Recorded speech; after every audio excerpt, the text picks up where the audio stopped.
Bienvenue aux actualités TVCO, édition du 13 novembre.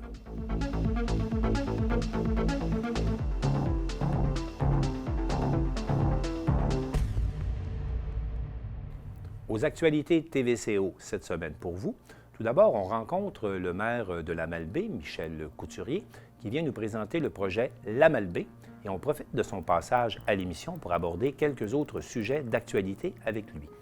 Depuis quelques semaines, la Société des traversiers du Québec a entrepris d'importants travaux au quai de l'île aux Coudres et notre journaliste Daniel Biru s'est entretenu avec Bruno Verreau de la Société des traversiers du Québec.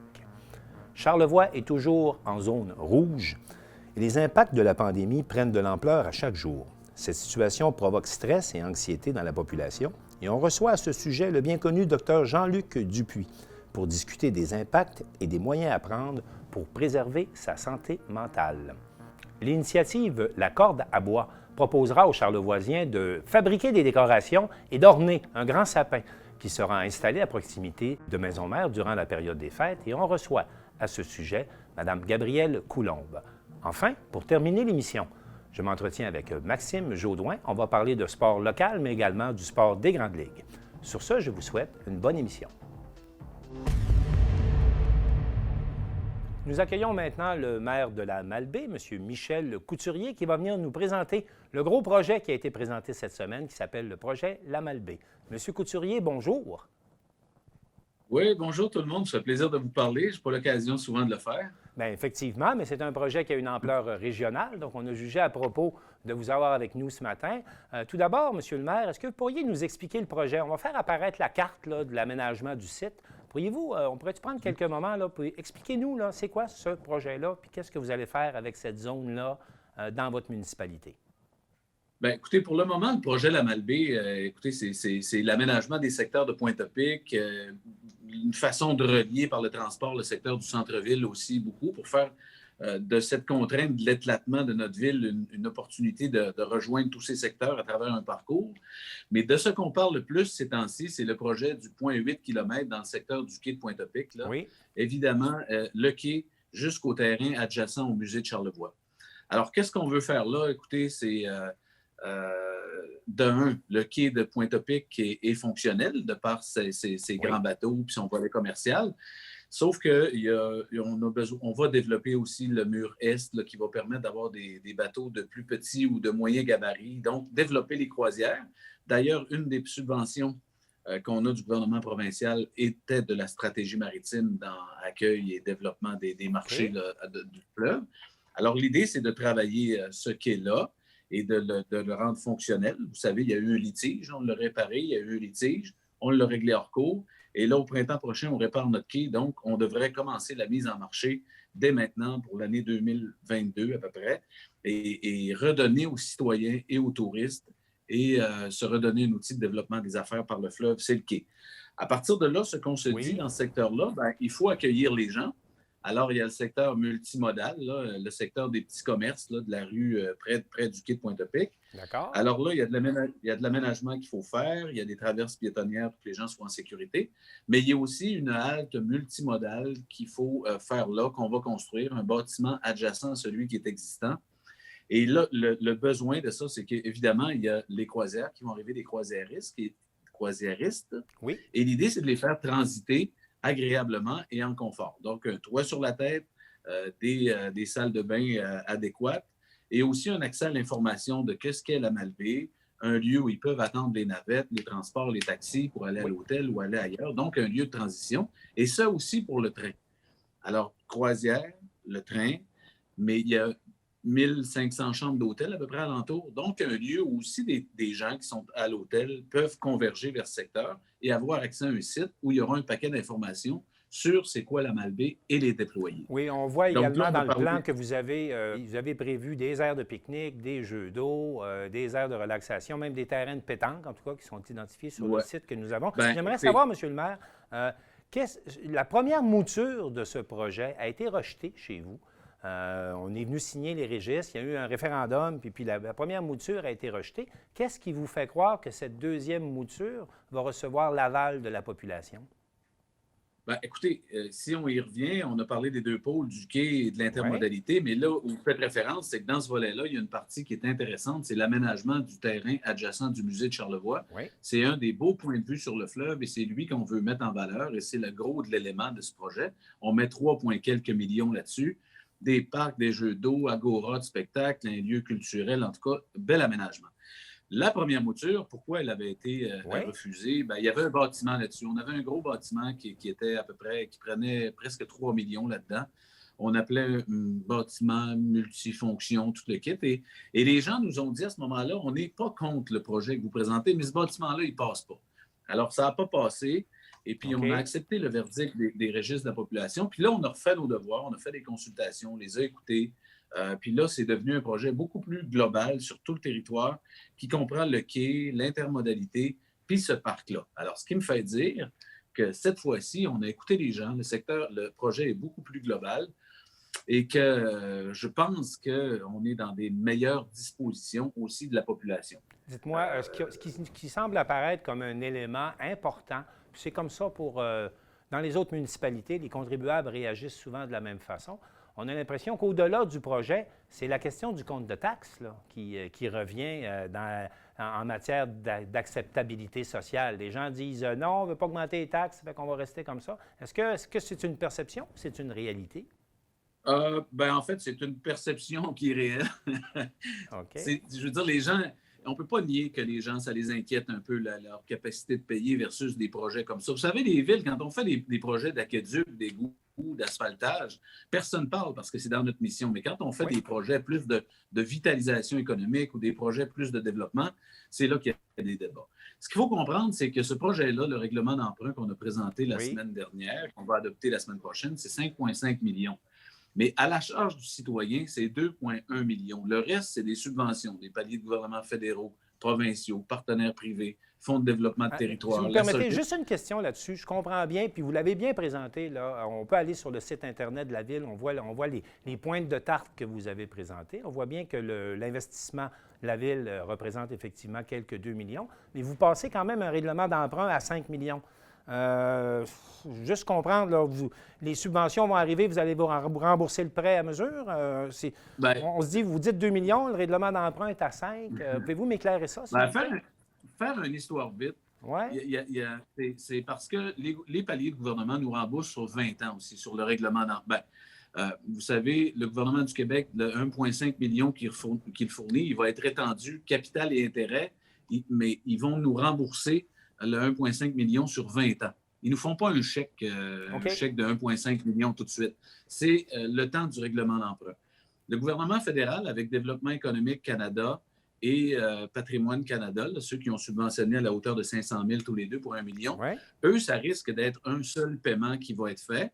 Et certains partenaires vont nous faire un seul paiement, mais ce que le ministère des Affaires municipales nous dit, dans votre règlement d'emprunt, demandez l'autorisation pour 5 500 000 et nous, on va vous autoriser ça. Et le gouvernement va nous rembourser sur 20 ans, le gouvernement du Québec. Et les chèques que vous aurez, ben, en fin de compte, le règlement d'emprunt, c'est une autorisation d'emprunter. Oui. Mais quand les travaux vont être faits, si on a 1 million du fédéral, si on a des partenaires privés qui nous font leur chèque parce qu'ils sont bien contents du projet et c'est conforme après reddition de compte, ben, l'idée, c'est qu'on va probablement emprunter le 2 millions de la ville plus le 1,5 million du gouvernement provincial. Ce qu'il faut comprendre, c'est que Oui. c'est une autorisation d'emprunter. Mais là, c'est tout un détail là, de Mais comment la cette gestion des autorisation liquidités, des comptes, d'emprunter-là, des entrées, des sorties. oui, mais ce qu'on comprend également, puis on le voit bien dans vos documents, cette autorisation d'emprunter-là peut être contestée par le biais d'une signature des registres. Et là, si ça se fait, là, ça doit se faire dans les prochaines semaines, maintenant que votre projet de règlement d'emprunt est déposé. Hein? Bon, Juste là, la oui, fin du techniquement, comment processus ça qui va vous fonctionne? permettre, cette fois-ci, d'aller de l'avant, là, on est dans un Oui, oui. échéancier de combien de semaines? Là? Ben là, on est dans le momentum chaud. Là. Nous, on a présenté cette semaine, le 9, je pense, c'était Oui. le dépôt de Votre- l'avis de motion et le premier projet de règlement. On a répondu à des questions. On fait une séance spéciale le 17 novembre. On va OK. adopter le règlement d'emprunt. Ça va être le dernier, l'approbation du règlement du Conseil. Ça, c'est le 17. Le 18, on fait un avis qui a la tenue des registres. Oui. Et après, du 19 novembre au 3 décembre, les gens peuvent signifier, et là, ce n'est pas une opinion, s'ils signent le registre par une méthode nouvelle due au COVID, là, normalement, c'est en présentiel, mais là, OK. le gouvernement prévoit que c'est sur 2 semaines où les gens peuvent se manifester par un formulaire sur nos sites ou qui peuvent OK. s'acquérir ici. Ce qu'il faut comprendre, c'est que dans ces 2 semaines-là, s'il y a 800 quelques personnes qui se manifestent contre le projet, ce n'est pas une opinion, c'est pas pour... Non, c'est on est contre le règlement d'emprunt. c'est quelqu'un qui dit, moi, je suis contre ça, ce projet-là. Je ne l'aime pas dans sa mouture, j'en veux pas. Bien, ça, ça nous mène à un référendum.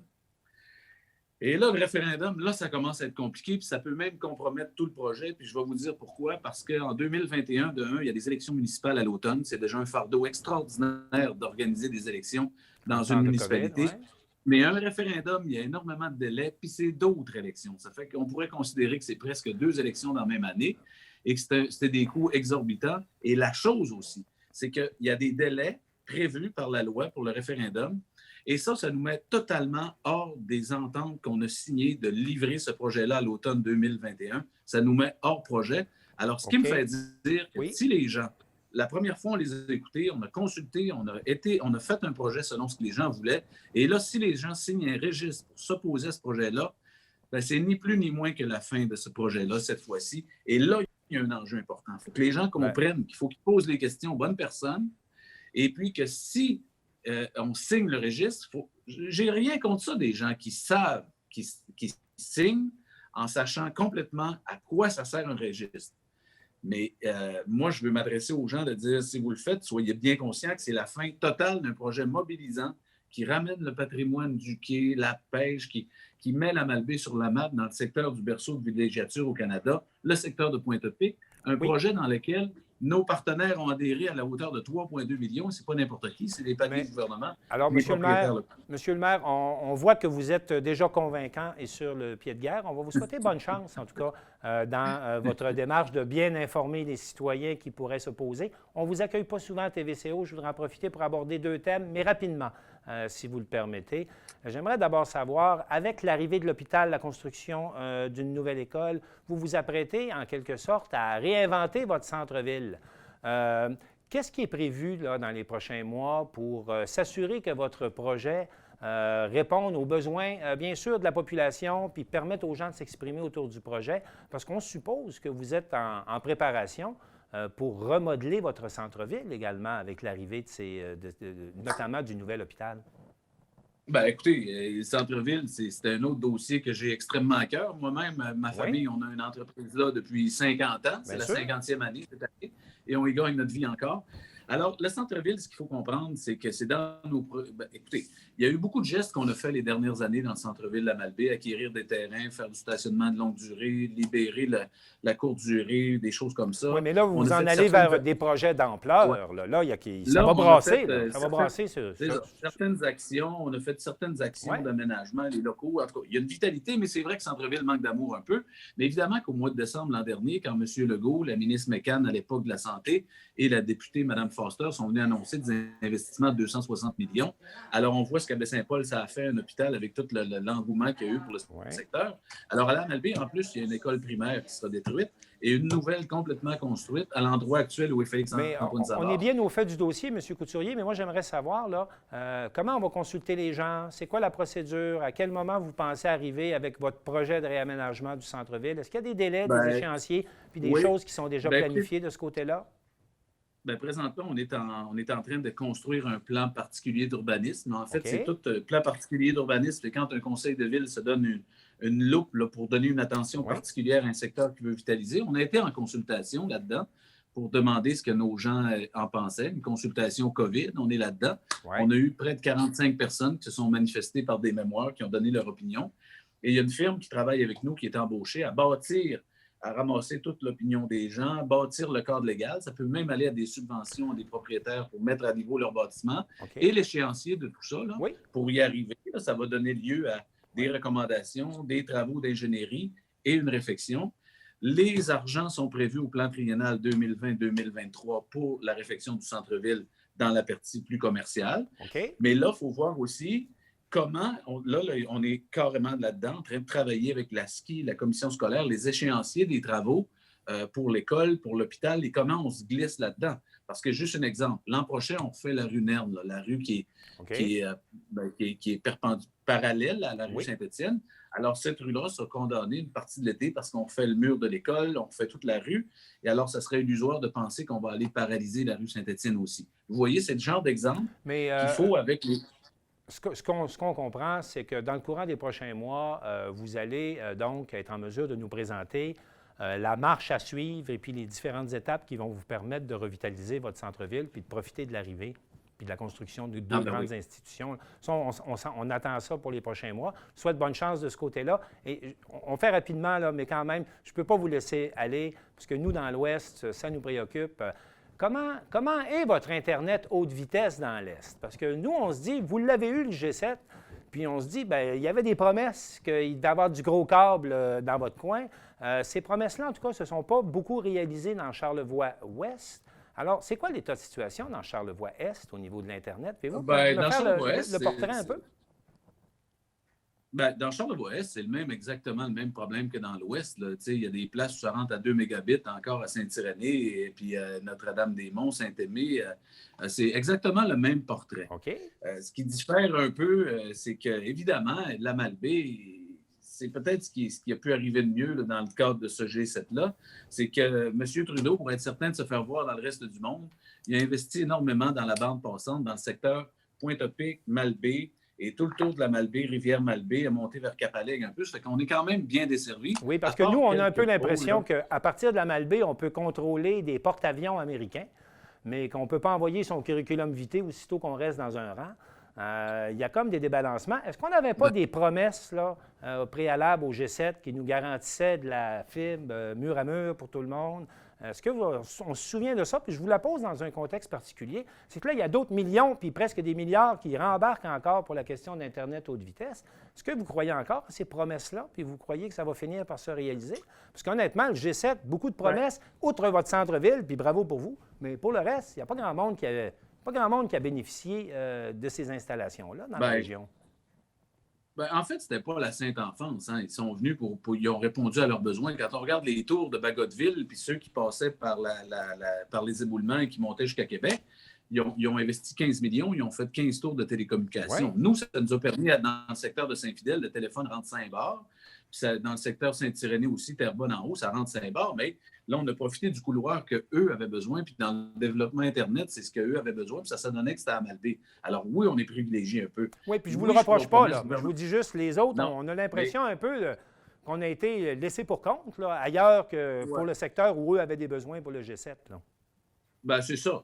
Mais là, l'idée, c'est oui, je crois aux promesses, puis oui, je crois à l'importance de ça. J'écoutais ma collègue ce matin, Mme Comeau, qui parlait encore de ça. J'écoute ma collègue aussi, parce qu'on travaille beaucoup ensemble, Mme Simard dans l'Ouest, qui prêche pour ça. Et moi aussi, je suis là-dessus. Et je crois que les gouvernements vont investir, vont pousser les compagnies privées. Mais vous savez, ça ne semble pas évident de jouer dans le lobby des communicateurs et de ce qui s'en vient des technologies, puis toute la patente.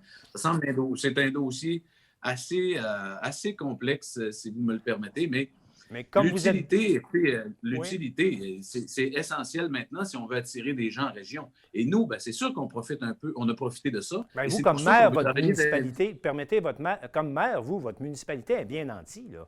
C'est pas vous qu'on va voir monter aux barricades pour nous parler de l'Internet en ville éloignée ou en ruralité. On ne vous verra pas aux barricades, je comprends, mais vous êtes... Vous n'avez pas de problème là, comme maire au niveau de votre municipalité. Ben, moi, ce que je voudrais dire, c'est que ce que je voudrais dire, c'est que moi, je suis beaucoup plus en mode capitalisation sur la ligne qu'on a ici, en parlant d'un pôle numérique. On se prépare à donner des contrats pour un pôle numérique à Pointe-à-Pic, en collaboration avec le Cégep de Charlevoix et le gouvernement fédéral, les différents paliers. Et on se prépare à donner une étude de pré-projet là-dessus dès la semaine prochaine. Fait que moi, je me dis, écoutez, ben là, oui, je milite. Oui, pour moi, c'est extrêmement important pour le développement de la région de Charlevoix-Est et de Charlevoix. On est en plein momentum. On a une terre d'accueil extraordinaire, mais ça prend la technologie. Ça, j'appuie. C'est vrai que c'est important. Par contre, à la Malbaie, il y a quelque chose. Ben, moi, je tente de capitaliser là-dessus pour attirer le plus de monde possible. On ne peut pas empêcher un maire d'aimer sa ville. Ben non. Monsieur le maire, vous l'avez bien représenté avec nous ce matin. Je vous remercie d'avoir pris le temps de faire le tour des questions. Puis je vous dis à la prochaine. Puis n'hésitez pas, quand il y a des projets d'envergure régionale, ça nous fait plaisir de vous accueillir. Alors, Bonne continuation, M. le maire. Ben écoute, salut tout le monde. Puis je pense que Charlevoix a tout pour se démarquer au Québec présentement. Charlevoix-Est, Charlevoix-Ouest. Et moi, vous parler, c'est toujours un plaisir. Salut tout le monde. Salut, merci, au plaisir. Le quai de l'île aux Coudres fait l'objet d'importantes rénovations depuis quelques semaines et notre journaliste Daniel Biru s'est entretenu avec Bruno Verreau de la Société des traversiers du Québec. Monsieur Verreau, bonjour. Merci d'être ici aujourd'hui. Oui, merci. C'est un plaisir d'être avec vous. Merci beaucoup. Je voulais juste commencer, en fait. Pouvez-vous nous parler un peu des objectifs principaux des travaux? Donc, la STQ a amorcé un grand projet là, pour reconstruire entièrement à terme les terminaux de la traverse de l'île aux Coudres et de Saint-Joseph-de-la-Rive. Les infrastructures actuelles, c'est des infrastructures qui sont vieillissantes. Ça fait déjà plusieurs décennies qu'elles sont utilisées. Ce sont des quais qui ont été construits, par exemple, dans le cas de Saint-Joseph-de-la-Rive en 1961 et dans le cas de l'île aux Coudres en 1977. L'été dernier, la STQ a lancé un appel d'offres afin d'aller en étude d'avant-projet pour la reconstruction complète des terminaux. Okay. Donc, ça, c'est vraiment un grand projet qui est à venir dans les prochaines années. Donc, on est vraiment au tout début de ce projet-là. D'ici là, nous, il faut s'assurer, la STQ, que les infrastructures qui sont vieillissantes sont tout de même sécuritaires et sont aussi que nous sommes capables de les utiliser afin d'offrir un service adéquat à la population, à la clientèle. Donc, c'est pourquoi nous faisons des inspections régulières et ça nous amène à avoir des travaux aussi qui sont effectués au niveau des terminaux. Il va y avoir vraiment des travaux de consolidation qui vont venir l'an prochain, à partir de 2021, aller jusqu'à la fin de 2022, jusqu'à l'automne 2022, pour la consolidation des quais.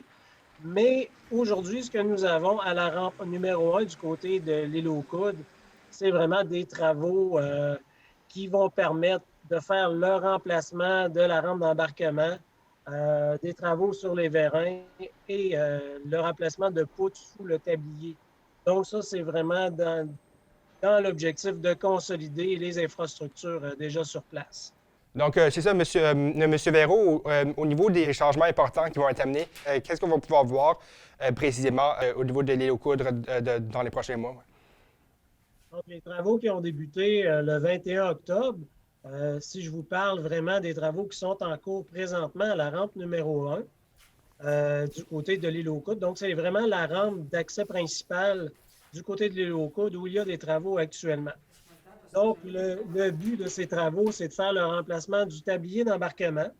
Donc, complètement, la rampe d'embarquement qui va être changée, les vérins et les vérins là, qui servent le mécanique là, qui sert à actionner la rampe d'embarquement et des poutres sous le tablier d'embarquement. Donc, vraiment pour solidifier la structure de la zone d'embarquement. Donc, ça, c'est vraiment des travaux qui sont effectués actuellement du côté de l'île aux Coudres.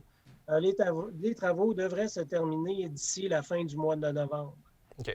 Donc, pour les changements, les gens, les usagers ne verront pas vraiment une différence marquante là, dans le commun de la clientèle.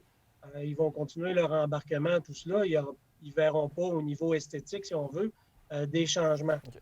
Par contre, dans le temps des travaux, pendant la période des travaux, pour nous, il faut s'adapter à la situation et continuer notre service auprès de la clientèle, continuer à faire nos traversées. Nous utilisons la rampe 2 actuellement. Pour ce qui est de la rampe 2, ça nous donne quelques limitations d'utilisation. Entre autres, c'est une rampe qui est plus sensible aux marées, ce qui a fait en sorte que nous avons dû adapter notre horaire de traversée en conséquence. Par contre, il n'y aura pas d'interruption de service, mais certaines traversées sont annulées. Nous avons ajouté d'autres traversées. Il y a des traversées aussi qui seront piétonnes seulement. Donc, pour la clientèle, c'est bien important de s'informer, entre autres, sur notre site Internet ou encore en s'inscrivant, en s'abonnant à nos alertes sur les changements là, qui sont apportés au niveau de l'horaire actuel là, jusqu'à la fin du mois de novembre. Donc ça, c'est bien important. Un autre point aussi qui est important, c'est pour les services d'urgence. Il n'y aura pas de changement pour ce qui est des services d'urgence. Ils ont été informés aussi de la situation que certaines traversées peuvent être annulées. Donc, en cas de situation d'urgence, là, il n'y aura pas de problème. Les gens vont avoir accès à ce service. Nous, les installations portuaires de la STQ sont inspectées régulièrement pour s'assurer qu'ils soient sécuritaires et qu'ils soient en bon état. Les travaux qui ont lieu actuellement à la rampe numéro 1, ont déjà été planifiés depuis un bon bout de temps, ainsi que le projet de reconstruction des terminaux et de consolidation des quais. Donc ça, c'est vraiment des projets qui ont déjà été planifiés dans le temps depuis un certain temps. Parce que pour nous, lorsque nous avons des grands projets, donc c'est gouvernemental, on a quand même une structure à suivre pour que ce type de projet soit autorisé au niveau du gouvernement. Par exemple, l'étude d'avant-projet. Donc, l'étude d'avant-projet va nous amener à s'inscrire au PQI et par la suite, le projet va continuer, va être présenté auprès du gouvernement et le gouvernement va allouer les sommes d'argent nécessaires.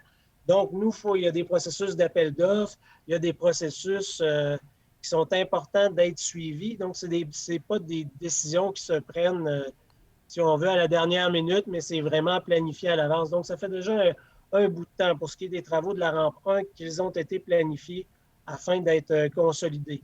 Dernièrement, lorsqu'on a fait l'inspection pour la consolidation des quais, des terminaux, là, dans le but de la reconstruction complète, nous sommes aperçus qu'il y avait une des poutres sur la rampe d'embarquement numéro 1 qui avait une faiblesse, si on veut, au niveau de sa structure.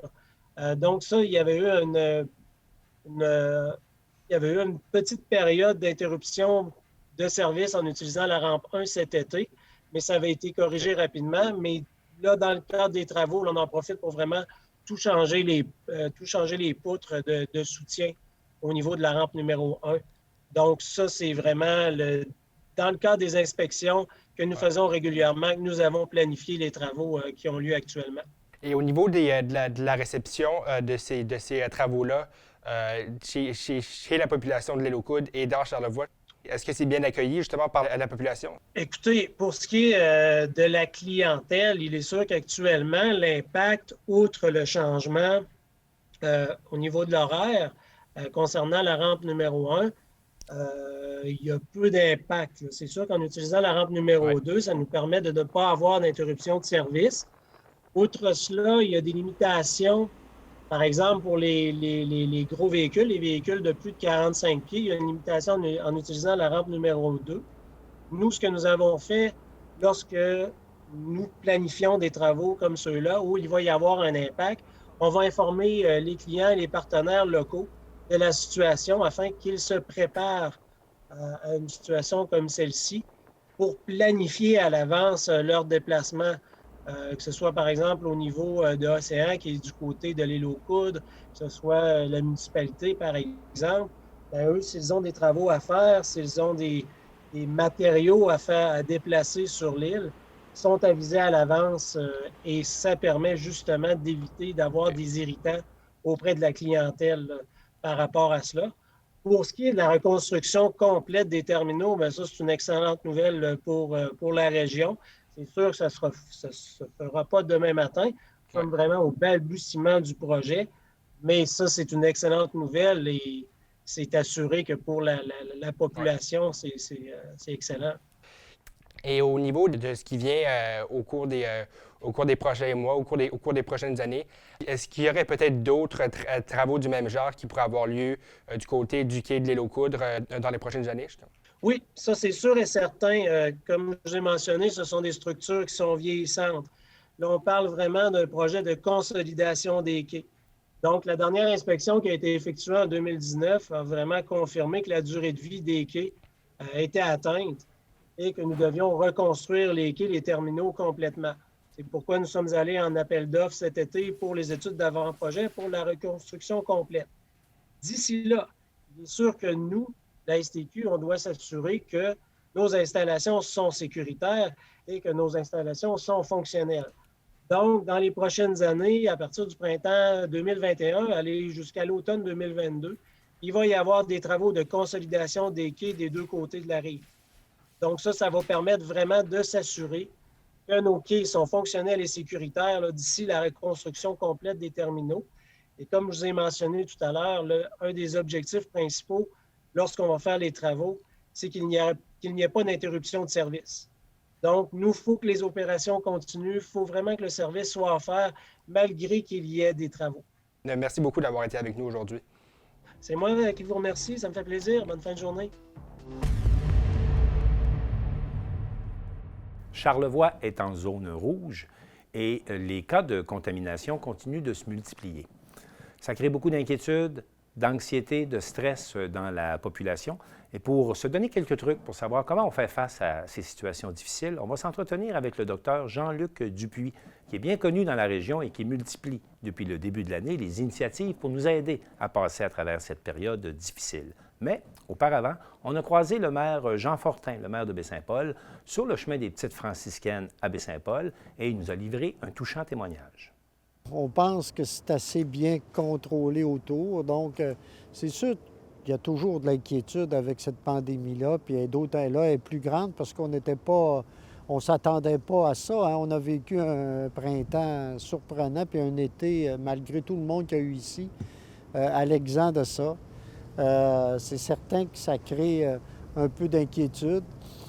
Mais je pense que la plus grosse pensée qu'on a à avoir, et je pense que c'est le sentiment de beaucoup de monde, c'est pas tellement l'inquiétude comme la tristesse aussi de voir que ça arrive dans la résidence des bâtisseurs, à des gens que tout le monde, un peu à quelque part, on a des liens avec une personne, un oncle, une tante, un grand-père, une grand-mère, une mère, un père, là. Et je pense, puis évidemment, et aussi, on sait les petites franciscaines sont là-bas et on sait qu'il y en a plusieurs qui sont atteintes. Donc, et on sait l'importance que les petites franciscaines comme communauté a dans la vie des gens, dans les pensées des gens de Baie-Saint-Paul. Donc, je pense que c'est plus là qu'il faut s'attarder à être avec eux de tout cœur parce qu'on se sent assez impuissant hein, par rapport à ça. Mais d'être avec eux de tout cœur, de les encourager en pensée, de dire faites attention, mais aussi en même temps, faut penser aux gens qui sont atteints. Évidemment, offrir nos condoléances à toutes les familles qui perdent des personnes qui en décèdent. Mais toutes nos pensées avec ceux qui sont atteints, puis aussi avec celles qui les accompagnent. Hein, les travailleurs qui sont là, c'est pas facile, c'est des moments difficiles. Et je pense que ce qu'il faut, c'est avoir une pensée pour ces gens-là, de leur dire, gardez le courage, gardez un bon courage malgré tout, là, à travers ça, parce qu'il n'y a pas beaucoup d'autres façons de pouvoir passer à travers. Je m'entretiens maintenant avec le docteur Jean-Luc Dupuis, qui multiplie les initiatives depuis le début de la pandémie. Docteur Dupuis, bonjour. Bon matin. Oui, bonjour. Vous me permettrez d'abord d'aborder un thème. Je sais que depuis le début de la pandémie, le thème « Ça va bien aller », ce n'est pas un thème que vous avez adopté de gaieté de cœur. Pas du tout. Pas du tout. Je pense que ça n'a pas sa place dans une crise dont on ne connaît pas la durée. Et ça donne une fausse impression de sécurité à la population. Et finalement, ça empêche des actions par la population elle-même parce qu'elle pense que par la pensée magique, la pandémie va s'en aller. Non, ça va se faire par la mobilisation de la population. Dites-moi, vous avez donné la semaine dernière une conférence pour aider les gens à faire face aux situations difficiles. Quels conseils vous pouvez nous donner pour être capable de réagir adéquatement face à nos stress, nos anxiétés, nos difficultés qu'on peut avoir qui nous rendent la vie de plus en plus difficile? Est-ce qu'il y a des trucs que l'on peut faire pour se garder une bonne santé mentale? Bien, le premier truc, c'est de comprendre pourquoi on est stressé. Rapidement, moi, je suis de l'école du professeur Sellier qui a inventé le mot stress. Okay. Et il avait fait des expériences de laboratoire, puis il prenait des souris Et ces souris-là, il les mettait dans des situations de stress épouvantables. Il les analysait par la suite, puis il voyait qu'il y avait des ulcères d'estomac, des saignements, des surrénales, etc. C'est ce qu'on appelle la réponse au stress. Alors, nous vivons actuellement dans une époque de stress généralisé. Et moi, je donnais toujours l'exemple à mes patients. Deux animaux qui se rencontrent dans le bois, ils grondent, puis on ne sait pas s'ils vont s'attaquer. Je demandais toujours à mes patients quelles sont les possibilités qui arrivent à ces deux animaux-là. Alors, il y en a qui disaient ils vont attaquer. Oui. L'autre va dire peut-être il y en a qui vont se sauver. Et ça se résumait souvent à ces deux réponses-là. Mais il y en a une troisième qui est beaucoup plus importante. C'est ce que nous vivons actuellement, c'est-à-dire l'animal qui ne peut attaquer puis ne peut s'enfuir. Alors, il devient très stressé. Il sécrète en dedans de lui des poisons biologiques. Et c'est ça qui fait qu'on devient paralysé. Mais dites-moi, une fois que l'on connaît la cause du mal, comment on le combat? Alors, ça ne peut pas faire autrement que passer par le corps.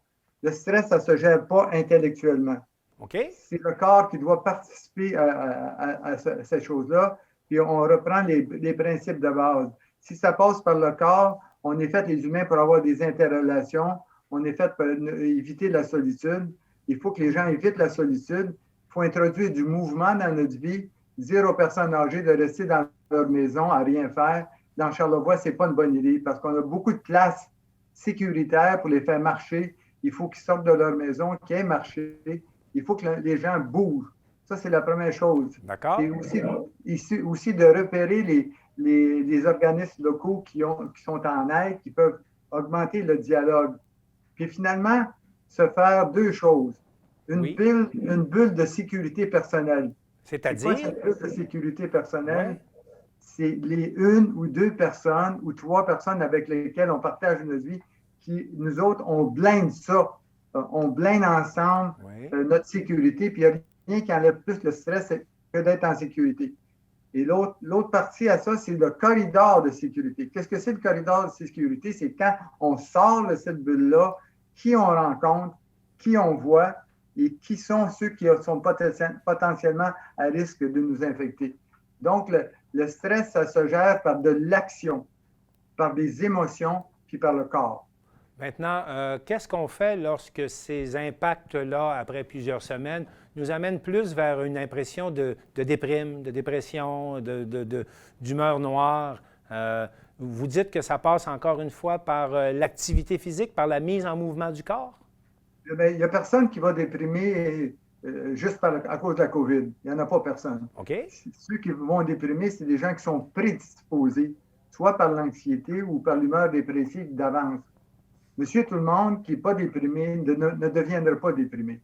La dépression, c'est plus complexe que ça. L'anxiété, oui, on peut devenir stressé. Très anxieux, oui. Oui. Une des bonnes façons, c'est d'éviter d'être statique à rien faire. On appelle ça le défocusing, de penser à d'autres choses, de faire d'autres choses. L'autre chose qui est très, très puissant, c'est aider les autres. Avoir une cause, avoir un motif, avoir une mission pendant cette pandémie-là qui nous occupe, qui nous envahit et qui nous motive chaque matin. Éviter la page vide. Le lundi matin, le calendrier est vide. Ça, c'est une recette pour l'anxiété et la déprime. Il faut qu'on revienne à la base, un calendrier et des activités. Qu'est-ce que je fais lundi? Qui j'aide? Chaque jour, doit avoir une bonne action positive. Et moi, l'exercice physique a joué un rôle. De plus en plus, je vois autour de moi des gens marcher, des gens courir. Et vous, Dr Dupuis, vous vous êtes mis à courir, vous, Dr Dupuis? Bien, moi, je n'avais pas couru depuis 30 ans et je pensais que ce n'était pas possible. J'ai commencé en mars par faire 100 mètres, des petits pas. Et ça fait 8 mois de ça. Puis hier, j'ai coiffé le 4 km, mes 35 minutes de jogging. Je ne cours pas comme à 20 ans. Je vais bien tranquillement. Et des fois, je marche, des fois, j'arrête. Mais au moins, je bouge. Et surtout, quand j'arrive chez nous, je me sens mieux. J'ai l'impression d'avoir accompli quelque chose. C'est le corps qui nous dit si on a accompli quelque chose. Ce n'est pas le cerveau. Le corps, il sent quand on a accompli quelque chose, puis il nous envoie des endorphines. Alors, les gens, allez bouger, allez dehors. On vit dans un pays magnifique. Admirez le soleil. admirez le fleuve, admirez les arbres. Faites-vous plaisir. Ajoutez des plaisirs dans votre vie. Il faut que chaque semaine, vous ayez 2 à 3 choses qui vous font plaisir. Docteur, vous nous suggérez de se remplir l'agenda ou en tout cas de se donner une bonne action à réaliser à chaque jour ou minimalement à chaque semaine, je suppose. Mais vous, depuis le début de la pandémie, vous les avez multipliées, les actions. Hein? On vous a vu dans la distribution des masques à la fin du printemps. Bien sûr, vous prononcez des conférences, mais également, on a appris la semaine dernière que vous êtes également cinéaste et que vous nous avez préparé un documentaire. Pourriez-vous nous parler de ça? Je pense que c'est un docu-réalité. Est-ce que ça serait la bonne façon? Moi, j'appelle ça un documentaire fiction. OK. Ça fait 8 ans que je travaille avec Suzy Gagnon. L'accordéoniste bien connue. On est rendu à notre 8e film et on a été boursier grâce au Musée de Charlevoix pour les Covid'Art, qui est un projet, et on a monté un collectif, un sculpteur qui est Jean-François Lette, oui, un peintre qui est Pierre Bouchard, et Suzy Gagnon puis moi, j'ai demandé à Suzy si elle voulait que je fasse un film, mais il fallait qu'elle soit là, et on a fait un film qui s'appelle SOS COVID-19, puis on a invité aussi Audrey Bélanger, on la connaît bien, elle était dans une compagnie qui s'appelle J-Boom. Donc, vous avez réuni des ressources et vous avez préparé un film. Quel est un peu le synopsis ou le scénario de ce film-là? Parce qu'encore une fois, vous tournez autour du thème de la COVID, là. Oui, alors, mon objectif, c'était de montrer quelles sont les différentes réactions qu'on a nous-mêmes, les gens vis-à-vis de la pandémie. Alors, le peintre va réagir d'une certaine façon, le sculpteur va réagir d'une autre façon, et ma vedette, qui est Audrey Bélanger, elle va être l'exemple. Moi, comme conseiller scientifique, j'ai choisi la santé mentale. Alors, elle va être l'exemple de quelqu'un, comment une personne peut partir d'une vie totalement normale puis s'effondrer à la fin. Pour ceux qui veulent visionner ce film, on peut le visionner à quel endroit et comment on procède? Alors, voici. On peut aller sur le site Facebook du Musée de Charlevoix pour le voir par le Facebook ou aller directement sur Google et googliser Charlevoix SOS COVID-19. Docteur Dupuis, je vous remercie. Je vous encourage à poursuivre vos nombreuses initiatives pour nous aider à passer au travers. Et je vous dis à la prochaine et merci. Merci de m'avoir invité. Bonne journée, bon week-end tout le monde. Bonne journée, merci. Accueillons maintenant Gabrielle Coulombe qui va nous présenter une nouvelle initiative qui s'intitule « Les cordes à bois ». Madame Coulombe, bonjour. Bonjour. Pourriez-vous nous expliquer qu'est-ce que cette initiative des cordes à bois que vous lancez pour la période des fêtes? Oui, bien c'est la corde à bois. La corde à bois, oui, c'est un projet qu'on a lancé avec les cordes à main de Charlevoix. Alors, c'est toujours dans l'optique, avec la mission, en fait, des cordes à main, de tisser du lien en temps de pandémie, malgré les distances. Donc, de prouver qu'on est capable de tisser du lien via la création d'une œuvre d'art collective. Et cette fois-ci, on a la chance de collaborer avec l'artiste multidisciplinaire Jimmy Perron, qui va créer à partir des ornements de bois qui vont être décorés par la population, qui va créer un arbre de Noël un peu atypique, fait de bois recyclé qu'on a récupéré à la maison mère pour leur donner une nouvelle vocation. Donc, alors, on se souvient que votre première initiative, qui s'intitulait « Les cordes à main », vous invitiez les gens à imprégner leurs mains sur des bouts de tissu. Dans le cas de la corde à bois, qu'est-ce que vous allez demander? Quel genre de participation vous allez demander aux gens?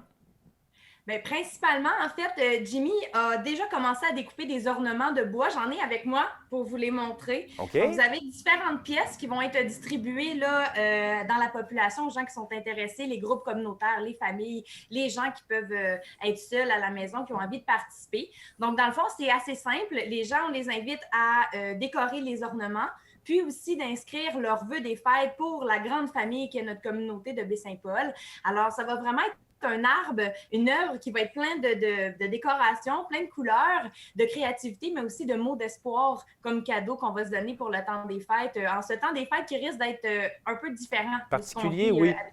Oui, particulier. Si je comprends bien, dans un premier temps, vous nous invitez à des ateliers de bricolage. Oui. Oui, on va essayer de retrouver un peu de joie et de candeur, se mettre dans l'esprit des fêtes, malgré que c'est un peu difficile ces temps-ci de se mettre dans l'esprit des fêtes avec toute la mouvance et tout ce qu'on entend. Donc, on a envie de mettre un peu de douceur, un peu de magie. Et en fait, pour aider les personnes à décorer leurs pièces, pour stimuler leur créativité, il y a des capsules d'ailleurs qui vont être diffusées avec vous de Oui, Jimmy, sur TVCO, effectivement. Oui. Donc, les gens, ça va leur donner des idées, mais vraiment, les gens sont libres de décorer les pièces comme ils le veulent bien. On leur demande seulement de replonger dans leurs souvenirs, non pas en étant nostalgique, mais en essayant d'aller puiser dans ces souvenirs heureux-là d'un temps des fêtes d'avant pour revaloriser le temps des fêtes qui arrive. Puis c'est un peu ça la symbolique avec le bois recyclé, c'est de dire on utilise des choses du passé pour faire quelque chose de nouveau, de beau, tout le monde ensemble. Donc, on invite les gens de différentes façons. Vous allez le voir dans les capsules avec Jimmy, mais vraiment d'aller, c'est ça, répandre de la joie dans notre communauté. Et explorer leur créativité. Mais tout ça est quand même une opération qui est assez complexe, là, parce que les gens, on doit se procurer des morceaux, on doit les peindre, les ramener. Pouvez-vous nous expliquer un peu là, au niveau de la logistique, là, comment tout ça tient et on arrive à quelle date avec un sapin communautaire et commun? Oui, ben c'est certain que même au niveau de la pandémie, je trouve important de le dire, là, nous, on va respecter toutes les normes au niveau de la pandémie. Okay. Au niveau de la manipulation, toutes les pièces vont être mises en quarantaine pendant 48 heures avant qu'on les distribue. Puis les gens qui vont les manipuler vont avoir des masques, des gants. Donc, il y a ça aussi dans la logistique de l'échéancier qu'on doit prendre en compte. D'où le temps serré qu'on donne pour que les gens réservent leurs pièces. Donc, oui, on vous écoute avec les dates. Là. Si on veut participer, il faut suivre les étapes. Donc, on vous écoute pour les étapes. OK. Première étape, on réserve nos pièces avec les cordes à main. On a jusqu'au 20 novembre pour réserver nos pièces, donc jusqu'à vendredi prochain. De quelle façon? Vous pouvez aller visiter la page Facebook des cordes à main de Charlevoix. Vous pouvez nous écrire pour nous dire, voici, moi, je veux réserver tant de pièces pour ma famille. Vous pouvez aussi nous écrire à notre adresse courriel au cordamain@commercialoutlook.com. D'accord. Pour se procurer les pièces. Pour se procurer les pièces. On les réserve. Ensuite, on vient les chercher le dimanche 22 novembre entre 10h et midi à l'ancienne infirmerie là, de la Maison Mère, qui est à côté de la Maison Mère. Donc, on vient récupérer nos pièces et là, on vous laisse 2 semaines en compagnie de Jimmy à la télévision pour décorer vos pièces. Et sur le net également avec des capsules. Oui, exact. Puis ensuite, vous avez jusqu'au 6 décembre pour ramener vos pièces décorées. Et là, cette fois-ci, on vous demande d'aller les porter à la Bibliothèque municipale de Baie-Saint-Paul. Il va y avoir une boîte à cet effet-là. Donc, vous avez jusqu'au 6 décembre pour les ramener. Puis après, nous, on va vernir tout ça, puis on va monter la structure, l'œuvre, tout le monde ensemble pour un lancement qui devrait être autour du 11 décembre. Si je comprends bien, c'est vous qui allez vernir les pièces pour leur permettre de faire face aux intempéries.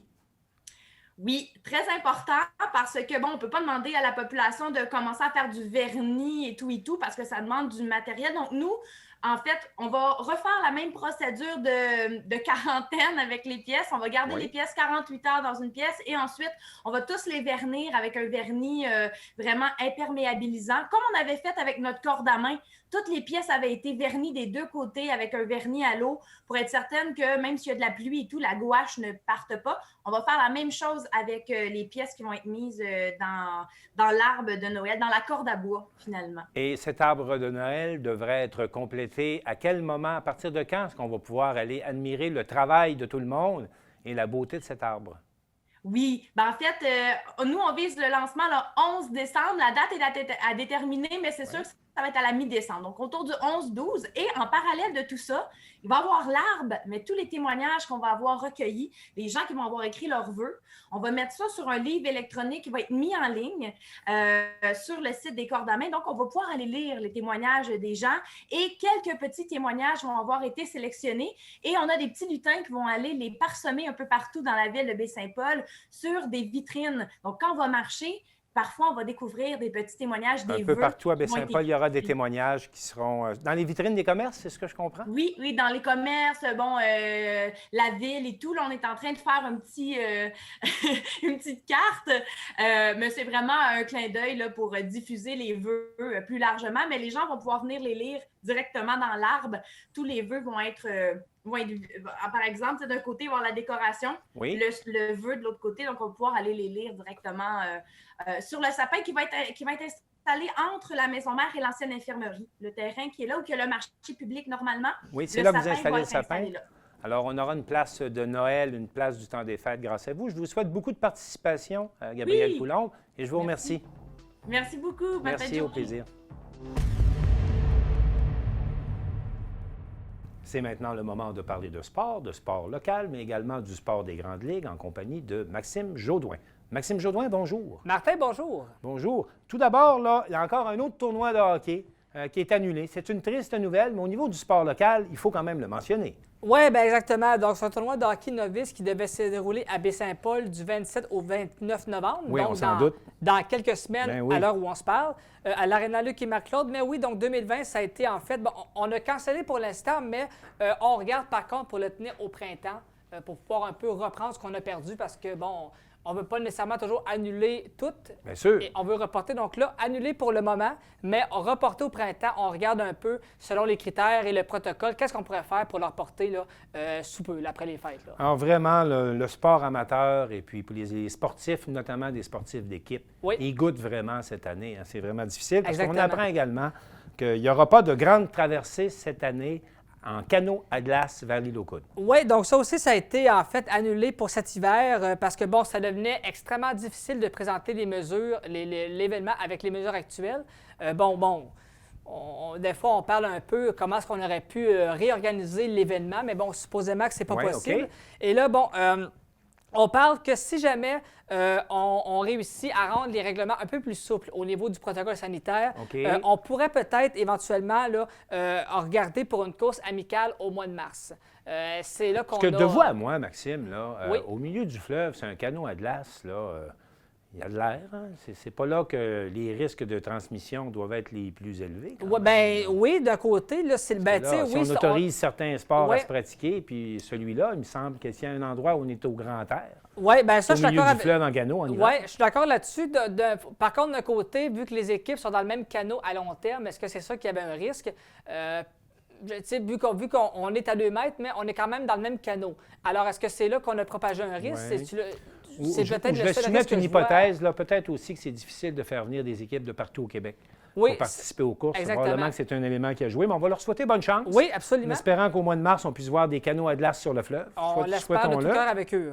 Parlons maintenant des grandes ligues. Là. Le basketball, ça repart. Oui, ça repart. Et là, OK. en plus, la bonne nouvelle du jour, c'est que ça repart, mais on va repartir, Martin, avec des partisans dans les estrades. Et ça, je pense que tout le monde va être content parce que, oui, c'est le fun faire des événements à huis clos Oui. pour le temps que ça a demandé, mais il ne faut pas s'attendre à ce que tous les sports, à un moment donné, ça prend du monde dans les des partisans, ça prend des revenus au guichet.